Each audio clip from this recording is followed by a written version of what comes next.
These earbuds are the brand new Beats Studio Buds Plus, and I've been enjoying these earbuds for about a week now. There's really three main things that I really like about them, and we'll dive into those throughout the video, but of course, we have a crazy new design with transparent plastic that you can see the components on the inside. Now, if you don't want that, there are different colors as well. These also have a 1.6x improvement in active noise cancellation, and I've really been loving Beats lately because they're made by Apple, but they're compatible with Android. It's kind of the only pair of earbuds out there that works really seamlessly with both Apple and Android. It charges with USB Type-C. You have that seamless pairing with iPhones, as well as Google Fast Pair on Android. And Beats have been deviating from their traditional bass-heavy, muddy sound profile, and these are way cleaner and much more balanced. So there's a lot to talk about in this video. Like I said, I personally am pretty happy with these earbuds, but of course there are a couple drawbacks. All right, so let's start off with the design. There's three different colors. There's a black and gold one. We've got, of course, this one right here, the transparent case.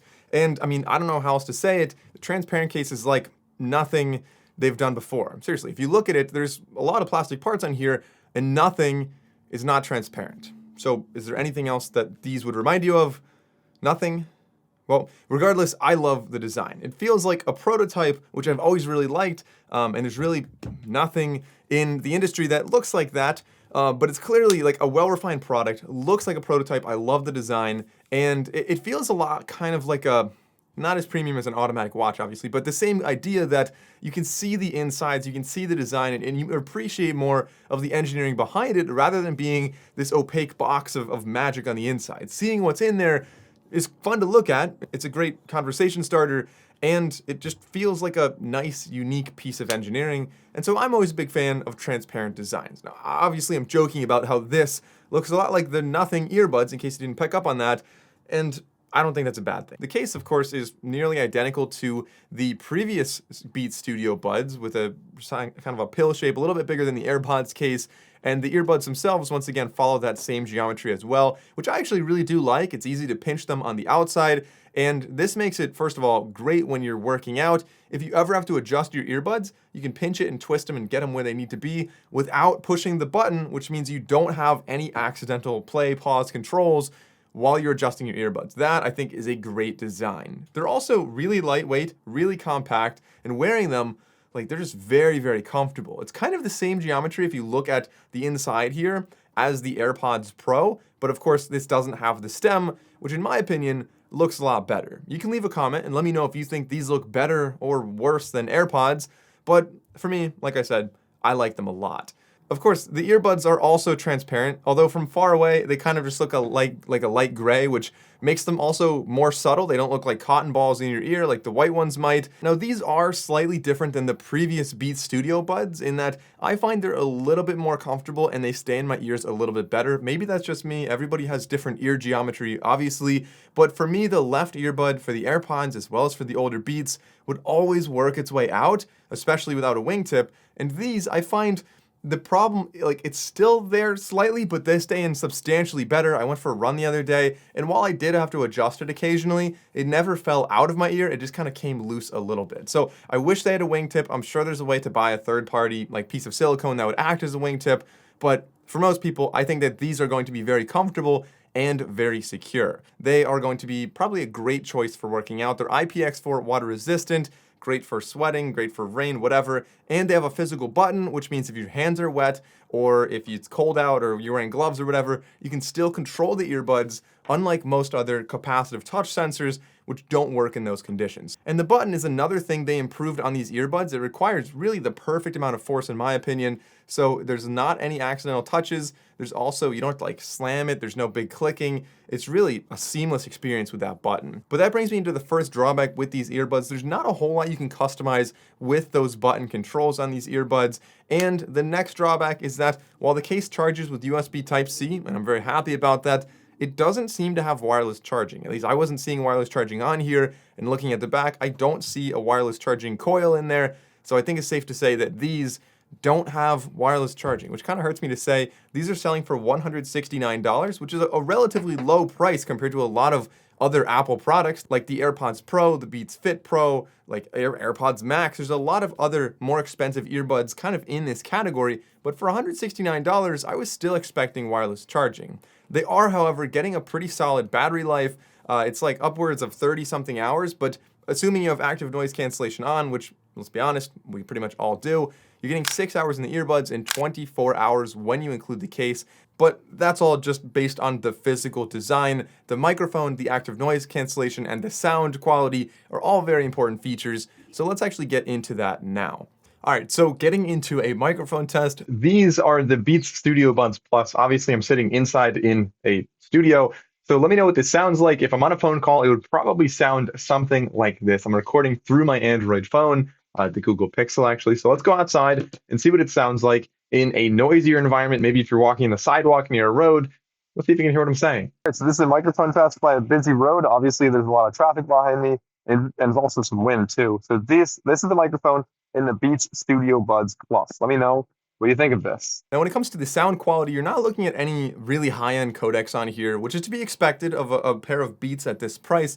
You're looking at SBC and AAC. Now, these do have Bluetooth 5.3, which is great. It means you do have mono mode, so you can listen to just the left or just the right earbud. Additionally, these actually do have multi-point connectivity, so you can listen to music on one phone and then seamlessly switch over to your laptop or work on your laptop and then go to your phone when you get a phone call. And it's a feature that, again, in 2023, I said pretty much every pair of earbuds that comes out needs to have this. And the sound itself, when you're listening to these, I think is really a nice step in the right direction from older Beats products, which were very muddy and heavy in bass, where this instead is much cleaner, like very clean bass, much less distortion, and it's actually pretty balanced in most genres. Like going through a couple genres right here to give you an idea, if you're listening to like Drake and 21 Savage and other artists in that category, in those genres, it's bold, it's lively, you're getting a really nice experience that's not super skull-shaking heavy bass, which maybe some people want. You can always customize in an EQ as well, but I think it's going to give you a nice balance here, and you're going to hear everything very well. But then moving on to a more New York rock style genre, I listened to the song Someday by The Strokes, and this song has a lot of cymbals early on, so it can get really crowded and really like a lot of earbuds struggle with this, which is why I choose to listen to it as a general test song. And so with these, like, again, these earbuds do a decent job, but definitely far from the best. The cymbals do get a little bit mushy and they lack some detail there. I think more instrument separation would really be welcomed, and the vocals are a tad less rich than I would like, so I'd probably even go into the EQ and turn the bass up a little bit.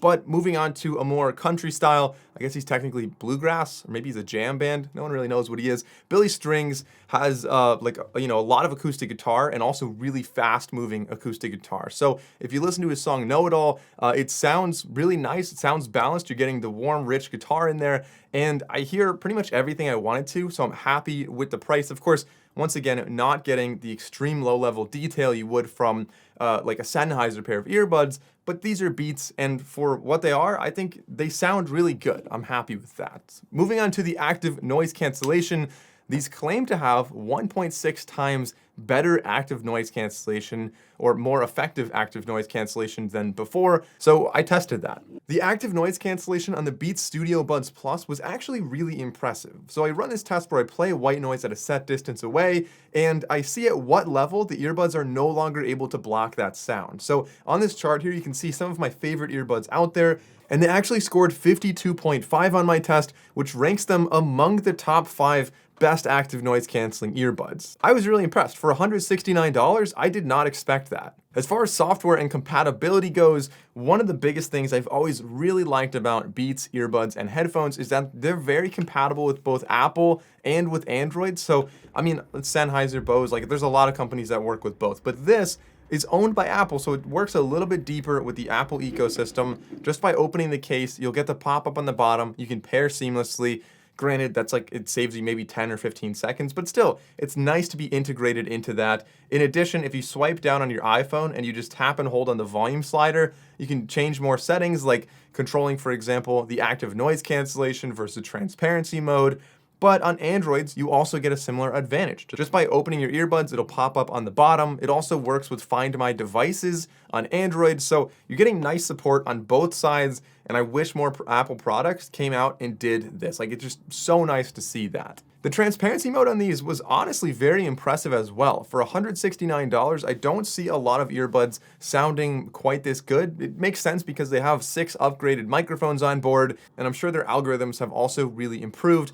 But like, I can hear my voice, it sounds natural. I have to talk a little bit louder, like it's not amplifying everything to 100% of what it should be, but it's still, everything sounds maybe like 85% volume. So I can hear people talking, I can hold a conversation, I can do whatever I need to do, and transparency doesn't sound super robotic. Now, I know I said this earlier in the video, but I really can't overstate how much I like the design of these earbuds. Like, they're very comfortable, they look really cool. The black and gold version, the transparent version, I think Beats is really capturing an aesthetic here, and I think a lot of people buying these are going to be doing so for comfort and for style. And the fact that they check the other boxes of good active noise cancellation and good sound quality are really nice additions to make this an easy pair of earbuds to actually recommend. But that doesn't mean they're perfect. They do still have drawbacks, like for example, they don't seem to have in-ear detection. If I take these out of my ears while I'm listening to music or say a podcast, then they won't automatically pause, and it's easy to lose your spot in a podcast. So I have 2 main takeaways for the Beats Studio Buds Plus. One takeaway, and kind of the negative side here, is that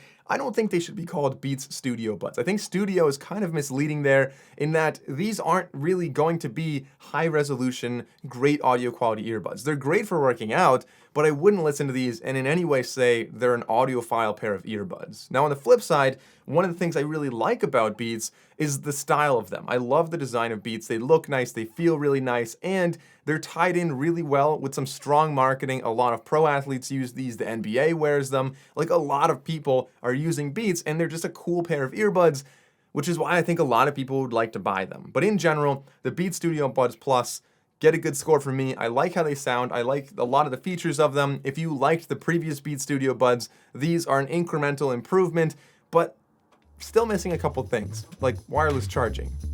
I don't know what's up with that. If you enjoyed the video, consider liking and subscribing. I'm Mike O'Brien. I'll see you next time.